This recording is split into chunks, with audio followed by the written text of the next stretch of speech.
अस्सलाम वालेकुम दोस्तों, मैं हूं अज़ीम महमूद और आप देख रहे हैं मिस्टर इंजीनियर।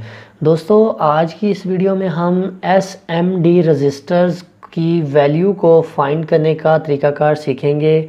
आज की इस वीडियो में हम ये सीखेंगे कि हम किसी भी सर्किट में लगे हुए एसएमडी रजिस्टर्स की वैल्यू को किस तरह से फाइंड कर सकते हैं। तो दोस्तों चलिए शुरू करते हैं।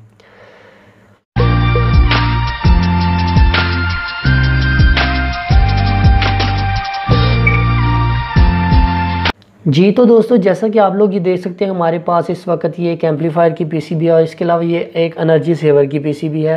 तो इसके ऊपर आप लोग ये देखें, यहाँ पर ये जो ब्लैक कलर की आपको रेजिस्टेंस लगी हुई नज़र आ रही है, इन सभी को हम एसएमडी रजिस्टर्स बोलते हैं। अब एसएमडी का मतलब क्या होता है? एसएमडी का मतलब होता है सरफेस माउंट डिवाइसेस। इसके ऊपर मैं पहले भी एक वीडियो अपलोड कर चुका हूँ, अगर आप न्यू हैं तो आप उसे ज़रूर देख लीजिएगा।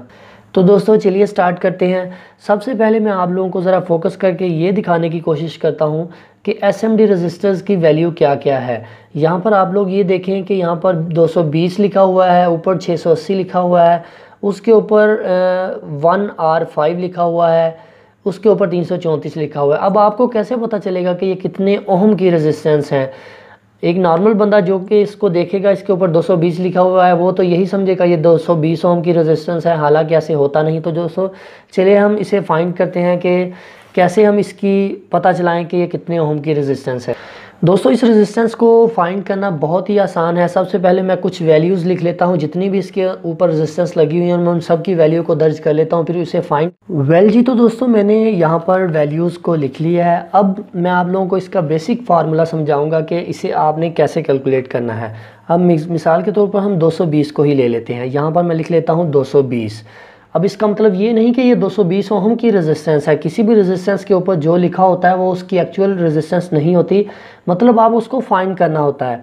तो इसका लॉजिक ये है कि पहले दो डिजिट जो हैं, जैसे हमने पहले रेजिस्टेंस में देखा था, हम पहले दो डिजिट को उनके कलर को वैसे ही लिख लेते हैं और लास्ट वाला जो होता है वो मल्टीप्लायर होता है। अब 220 के केस में ऐसा होगा कि 22 को हम वैसे ही लिख लेंगे, इनके पहले दो डिजिट को हम वैसे ही लिख लेंगे और इसके बाद जो तीसरा होगा वो मल्टीप्लाई होगा, यानी कि 10 की पावर 0। यहाँ पर अगर 5 हो तो हम 10 की पावर 5 लिखेंगे, यानी कि 10 की पावर 5 का मतलब हमें आगे इसके 5 सिफर लगानी होंगी।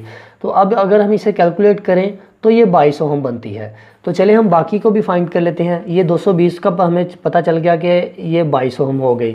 अब 680 की बारी आ जाती है।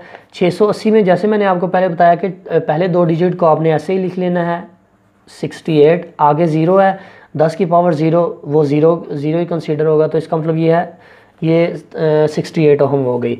अब तीसरे नंबर पर आ जाती है 334। यहाँ पर आपको थोड़ा सा समझने की बात है। ये पहले दो डिजिट हम वैसे ही लिख लेते हैं, 33, आगे 4 है, 4 का मतलब हम आगे 4 ज़ीरो लगा देंगे इसके, ठीक है।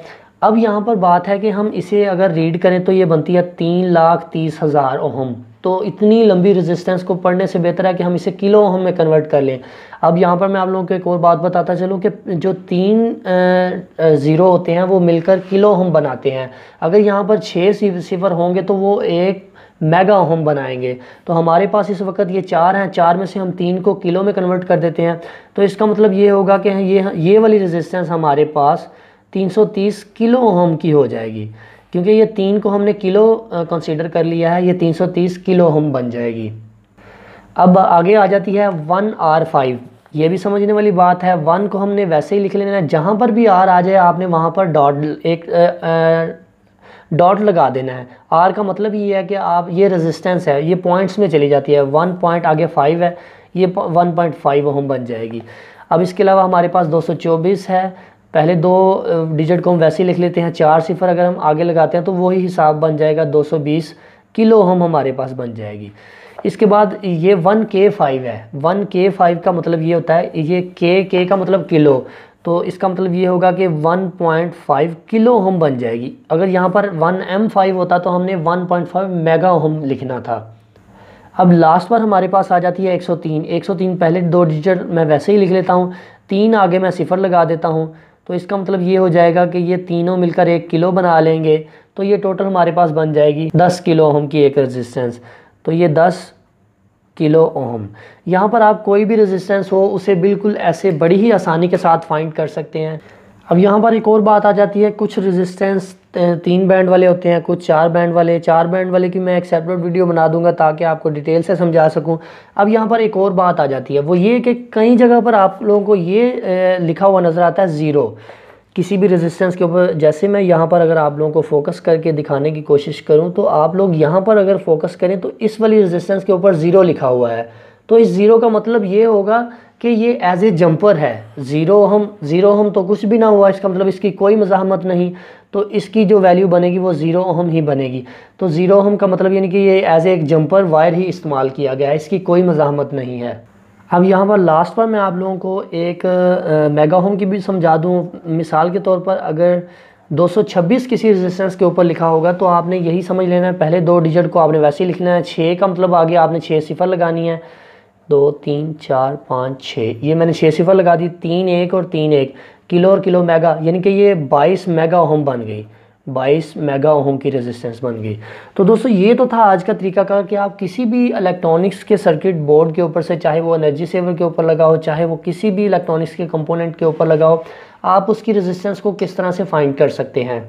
इंशाल्लाह नेक्स्ट वीडियो में हम इन रेजिस्टेंस को डिजिटल मल्टीमीटर के साथ चेक करने का तरीकाकार सीखेंगे।